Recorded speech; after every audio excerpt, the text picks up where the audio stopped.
Hello everyone, welcome you all. यहाँ पे मैं जीआर 2018 से रिलेटेड कंटिन्यूअसली एक क्वेश्चन रिसीव कर रहा था। वो मुझे पर्सनल मैसेज भी थे, कुछ कमेंट बॉक्स में भी कमेंट किए गए थे।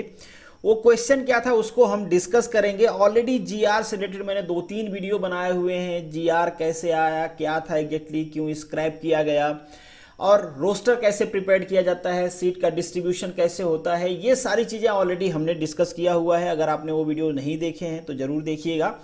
आज हम ये क्वेश्चन डिस्कस करेंगे। बेसिकली बहुत सारे कैंडिडेट को डाउट्स है कि बेसिकली जो जीआर है, अगर इसको स्क्रैप कर दिया गया है, जीआर को रिमूव कर दिया गया है, तो इससे जो मेल कैंडिडेट होंगे उनके मेरिट पे, उनकी मेरिट घटेगी या बढ़ेगी, क्या फ़ायदा होगा उस पर, और उनकी जो सीट्स है, नंबर ऑफ कैंडिडेट जो मेल सेलेक्ट हो रहे थे उसमें क्या चेंजेज हो सकते हैं जीआर को इंड करने से। तो ये क्वेश्चन कंटिन्यूअसली मुझसे पूछा जा रहा था बाय द कमेंट बॉक्स और पर्सनल मैसेज के थ्रू। तो इसको हम समझेंगे एक हाइपोथेटिकल एग्जांपल्स लेके। तो चलिए शुरू करते हैं वीडियो को। Follow Monvi academy on the different platform. अगर आपको इन वीडियो के पीडीएफ चाहिए तो आप मुझे टेलीग्राम पे ज्वाइन कर सकते हैं। आप मुझे इंस्टाग्राम और फेसबुक पे भी फॉलो कर सकते हैं। अगर आप मुझसे पर्सनली जुड़ना चाहते हैं तो आप मेरे ट्विटर और इंस्टाग्राम के आईडी को फॉलो कर सकते हैं। तो यहाँ पे हम एग्जाम्पल से समझते हैं कि जीआर 2018 को हटाने से मेल कैंडिडेट को क्या फायदा होने वाला है, वो कौन सी कंडीशंस होंगी जिसमें मेल कैंडिडेट को फायदा होगा, किस कंडीशन में मेल कैंडिडेट को फायदा नहीं होगा।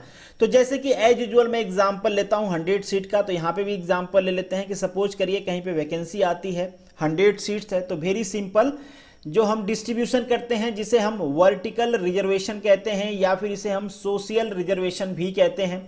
तो ओबीसी को सोशल रिजर्वेशन या वर्टिकल रिजर्वेशन है 27%, आप सभी को पता होगा। तो इनको सीट मिल जाएगी 27। पहले वाला एग्जाम्पल है, आप सभी ने वो वीडियो देखा होगा तो आप सभी को पता भी होगा।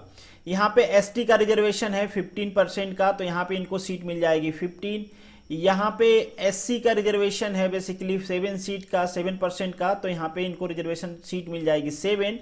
और ईडब्ल्यूएस का भी रिजर्वेशन है, तो ईडब्ल्यूएस को 10% का रिजर्वेशन है, तो इनको सीट मिल जाएगी 10। अगर इन टोटल सीट को आप ऐड करोगे तो टोटल रिजर्व सीट होगी, जिसे हम वर्टिकल रिजर्वेशन कहते हैं या फिर सोशल रिजर्वेशन कहते हैं। टोटल कितना हो जाएगी 59। और यहाँ पे हम अनरिजर्व सीट की बात करें तो ऑलरेडी हमने डिस्कस किया इन सब बारे में। तो अनरिजर्व हो जाएगी 100 में से 59 माइनस कर दिए तो 41। अब हम लगाते हैं ओमन रिजर्वेशन। ओमन रिजर्वेशन होता है 33%, तो 33% ओबीसी में ओमन रिजर्वेशन आ गया। कितनी सीट मिलेगी 8। अब कुछ लोगों को डाउट होगा ये 9 मिलेगी कि 8 मिलेगी। तो ऑलरेडी मैंने रोस्टर के हिसाब से बताया हुआ है, ये रोस्टर के हिसाब से चेंज हो जाती है। जो पॉइंट्स में डिजिट्स आते हैं उसको इंटीजर में कैसे वो कन्वर्ट हो जाता है, किसको कौन सी सीट मिलती है, चीजें ऑलरेडी मैंने रोस्टर में डिस्कस किया हुआ है। जो 200 पॉइंट रोस्टर डिस्कस किया था, तो अगर आपने नहीं देखा है तो देख सकते हैं। यहाँ पे जो एसटी कैंडिडेट हैं, यहाँ पे इनको सीट मिल जाएगी, सपोज कर लीजिए 4, 5 कुछ भी मिल सकती है, बट अभी 4 लेते हैं हम। ठीक है, कोई भी एग्जांपल आप ले सकते हो, that is not a matter, this is just a number. यहाँ पे एससी कैटेगरी की जो ओमन्स हैं उनको सीट मिल जाएगी 2, और ईडब्ल्यूएस को सीट ले लेंगे 3। तो ये कैटेगरी के ओमन्स का सीट डिस्ट्रीब्यूशन हो गया। अब हम देख लेते हैं कि जनरल कैटेगरी के ओमन को कितनी सीट मिलेगी। तो 41 सीट का 33% सीट किसको चली जाएगी, जनरल कैटेगरी को ओमन्स को। तो यहाँ पे इनको सीट मिल जाएगी 14। अब आपका जो जीआर 2018 था, ये कहता था कि ये जो सीट 14 है, इसमें कोई भी कैटेगरी की फीमेल नहीं आ सकती है, इवन दो कैटेगरी के फीमेल का मार्क्स जनरल फीमेल के मार्क्स से ज्यादा है तो भी। तो ये ऑलरेडी स्क्रैप हो चुका है। अब स्क्रैप होने से हमें ये देखना है कि जो मेल कैंडिडेट हैं उनको क्या फायदा होगा। जैसे यहाँ की अगर हम बात करें तो ओबीसी की अगर 8 फीमेल हो गई तो यहाँ पे मेल कितने बचेंगे, मेल बचेंगे 21। इसी तरीके से बाकी सीट में भी बचेंगे, यहाँ पे 11 बचेंगे, यहाँ पे 5 बचेंगे, यहाँ पे 7 बचेंगे। अब हम देखते हैं कि जीआर को स्क्रैप होने से जो मेल कैटेगरी हैं उनके सीट्स में क्या चेंजेज आएंगे, उनके मेरिट में क्या चेंज आएंगे। तो यहाँ पे तो जो जनरल कैटेगरी है, इसके सीट में, इसके मेरिट में कोई चेंज आने वाले नहीं है। रिजर्वेशन के बाद इनके पास 27 सीट्स बचती है। तो यहाँ पे ऑलरेडी जो 27 लोग सेलेक्ट हुए होंगे या वही होते रहेंगे, यहाँ पे कोई चेंज नहीं आएगा। क्यों चेंज नहीं आएगा, क्योंकि ये मार्क्स के बेसिस पे जाते हैं, यहाँ पे कोई रिजर्वेशन होता नहीं है। तो जिनका हाईएस्ट मार्क्स होता है वो यहाँ पे 27 लोग सेलेक्ट कर लिए जाते हैं in respect of caste and sex. यहाँ पे कुछ भी नहीं देखा जाता है, आप चाहे लड़की हो लड़का हो, आपकी कास्ट कुछ भी हो, आपके मार्क्स ज्यादा हैं तो आप जनरल में सेलेक्ट होगे। अब हम एक हाइपोथेटिकल केस लेते हैं। हम एज्यूम कर लेते हैं कि ये जो ओबीसी कैटेगरी की ओमन है, इनमें से 4 ओमन के ले लेते हैं जिनका जनरल कैटेगरी के वुमेन से मार्क्स ज्यादा है। क्या है? ज्यादा है। ध्यान से समझना आप। यहां पे ले लेते हैं कि 2 ऐसी फीमेल हैं जिनका मार्क्स इन लड़कियों से ज्यादा है, मतलब जनरल कैटेगरी की लड़कियों से ज्यादा है। वैसे ही यहां पे ले लेते हैं कोई एक कैंडिडेट है, यहां पे भी ले लेते हैं कोई 2 कैंडिडेट है। ये हमने एक हाइपोथेटिकल सिनेरियो ले लिया। तो ये कुछ गर्ल्स कैंडिडेट हैं जिनके मार्क्स इस कैटेगरी के वुमेन से ज्यादा है, मतलब जनरल कैटेगरी की जो वुमेन थी वो ज्यादा थी। अब जीआर 2018 कहता था कि ये लड़कियां चाहे मार्क्स ज्यादा पाएं चाहे कम पाएं, इनको इन्हीं की कैटेगरी में सेलेक्ट किया जाएगा। इसके हटने के बाद जितनी भी लड़कियों के मार्क्स ज्यादा हैं वो सारी लड़कियां कहां पे आ जाएंगी? इस 14 सीट में आ जाएंगी। यहां पे जो लड़कियां थी जिनके मार्क्स इनसे कम हैं उनको यहां से रिमूव कर दिया जाएगा। तो यहां पे टोटल कितनी है? 4 2 6 7 9। तो ये टोटल 9 गर्ल्स कहां पे आ जाएंगी? इस 14 सीट में आ जाएंगी। बाकी यहां के जिनके मार्क्स कम हैं उनको रिमूव कर दिया जाएगा। अब देखते हैं कि मेल पे क्या फर्क पड़ेगा। फिर से एक हाइपोथेटिकल केस लेते हैं। अब चूंकि यहां से 4 गर्ल्स निकल गई तो यहां पे गर्ल्स कितनी बची? 4। यहां से 2 निकल गई तो कितनी बची? 2। यहां पे 1 निकल गई तो 1 बची। यहां पे कितनी गर्ल्स बची? 1। अब हम पहले देखेंगे, अगर हमको ये इस सीट को तो कंफर्म करना है, इस जो वुमेन सीट है इसको तो 8 करना ही करना है, ठीक है। अगर यहां से 4 निकल गई तो 4 और वुमेन्स को हमको, ओबीसी वुमेन्स को यहां पे डालने हैं। तो अब जैसे मैंने रोस्टर में आपको बताया था, यहां से वो क्या करेंगे? रोस्टर की स्टडी में जाएंगे और वहां पे ओबीसी वुमेन को ढूंढेंगे कि ओबीसी वुमेन है या नहीं है। अगर 4 वहां पे हैं जिनके मार्क्स कम थे और वो सेलेक्ट नहीं हो पाए थे, तो उनमें से 4 जो हाईएस्ट मार्क वाली हैं उनको यहां पे लाके रख देंगे। तो इससे क्या हुआ?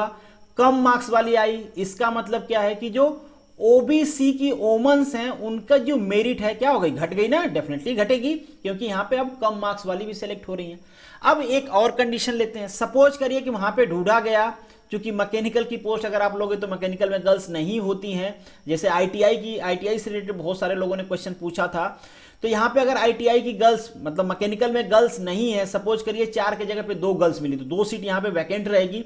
तो ये 2 सीट मेल कैंडिडेट में कन्वर्ट हो जाएगी। तो यहां पे 21 के जगह पे 23 हो जाएंगे। उसी तरीके से 3 अगर बच गई तो 3 कन्वर्ट हो जाएगी। अगर 4 बच गई तो 4 कन्वर्ट हो जाएगी यहां पे, और 4 सीट मेल कैंडिडेट में कन्वर्ट हो जाएगी। जैसे ही ये सीट मेल कैंडिडेट में कन्वर्ट हुई, अब फिर से ओबीसी में मेल कैंडिडेट ढूंढे जाएंगे जितनी भी सीट कन्वर्ट हुई रहेगी। तो डेफिनेटली जो लोग पहले कम मार्क्स की वजह से सेलेक्ट नहीं हुए थे, अब कम मार्क्स वाले भी यहां पे आ जाएंगे।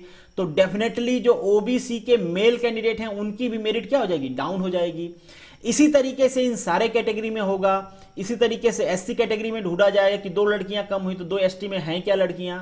अगर हैं तो उनको यहां पे रखा जाएगा, नहीं है तो फिर से ये 2 सीट एससी को मेल को चला जाएगा। तो एससी की भी सीट क्या हो गई? मेरिट नीचे आ जाएगी और 2 सीट मेल कैंडिडेट की बढ़ जाएगी। उसी तरीके से एससी में भी होगा, उसी तरीके से ईडब्ल्यूएस में भी होगा। तो ये एक हाइपोथेटिकल कंडीशन है कि मेल कैंडिडेट को तभी फायदा होगा जब यहां पे फीमेल कैंडिडेट नहीं मिलेगी। अब फीमेल कैंडिडेट नहीं मिलने के 2 रीजन हो सकते हैं। एक तो कोई फीमेल कैंडिडेट वहां पे है ही नहीं, पॉसिबिलिटी है कि कोई फीमेल कैंडिडेट है ही नहीं।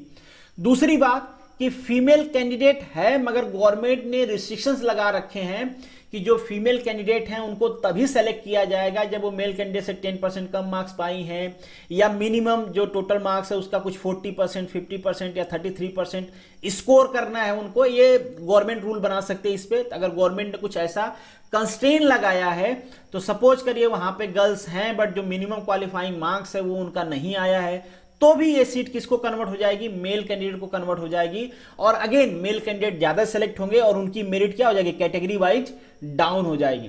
तो ये फायदा होगा मेल कैंडिडेट का बेसिकली जब जीआर 2018 को हटा दिया गया है। तो डेफिनेटली हटा दिया गया है तो ये फायदा हो सकता है। अब कुछ लोगों का सवाल हो सकता है कि जो ऑलरेडी सिलेक्शन हो चुका है उसमें क्या होगा? देखिए, जो ऑलरेडी सिलेक्शन हुआ है, जिसपे कोर्ट ने स्टे किया हुआ था कि आपको फाइनल रिजल्ट नहीं निकालना है, वहां पे फिर से मेरिट बनाई गई होगी और डेफिनेटली उन कैंडिडेट को वहां पे इंक्लूड किया गया होगा जो सेलेक्ट नहीं हो रहे होंगे। वो अब जीआर 2018 को हटा के बनाया गया होगा। जो रिजल्ट्स अभी आने वाले हैं उनमें भी डेफिनेटली इंक्लूड किया जाएगा इससे। तो डेफिनेटली अगर गर्ल्स कैंडिडेट वहां पे अवेलेबल नहीं है तो वहां पे मेल कैंडिडेट को बेनिफिट्स होने वाले हैं। बट जहां पे गर्ल्स कैंडिडेट अवेलेबल हैं वहां पे मेल कैंडिडेट के मेरिट में या फिर मेल कैंडिडेट के सीट में कोई चेंज नहीं होगा। तो डेफिनेटली लोगों ने जो स्पेसिफिक क्वेश्चन पूछा था मुझे आईटीआई के रिजल्ट में, तो मुझे ऐसा लगता है कि आईटीआई के रिजल्ट में मेल कैंडिडेट को डेफिनेटली फायदा होने वाला है, क्योंकि आईटीआई में काफी सीटें हैं और वहां पे जितनी सीटें गर्ल्स को रिजर्व हैं, क्योंकि मैकेनिकल डिपार्टमेंट है वहां पे उतनी गर्ल्स होती नहीं है, तो वो सीट उसी कैटेगरी के मेल को कन्वर्ट हो जाएगी। तो यहाँ पे डेफिनेटली आपको फायदा होने वाला। आईटीआई में तो 100% आपको फायदा होगा, इस बात की श्योरिटी है, क्योंकि गर्ल्स कैंडिडेट वहां पे नहीं मिलेंगी। तो this is the end of this video. उम्मीद करता हूं कि जो भी मन में आपके डाउट्स रहे होंगे वो क्लियर हो गए होंगे। ऑलरेडी मैंने इससे रिलेटेड वीडियो बनाए हैं। बाकी अगर जीआर के बारे में आप जानना चाहते हो तो यहाँ पे भी आप देख सकते हो, लिंक आपको दिख रहा होगा, या फिर आप डिस्क्रिप्शन बॉक्स में जाके भी चेक कर सकते हो। चलिए मिलेंगे नेक्स्ट वीडियो में, तब तक के लिए all the best, good luck.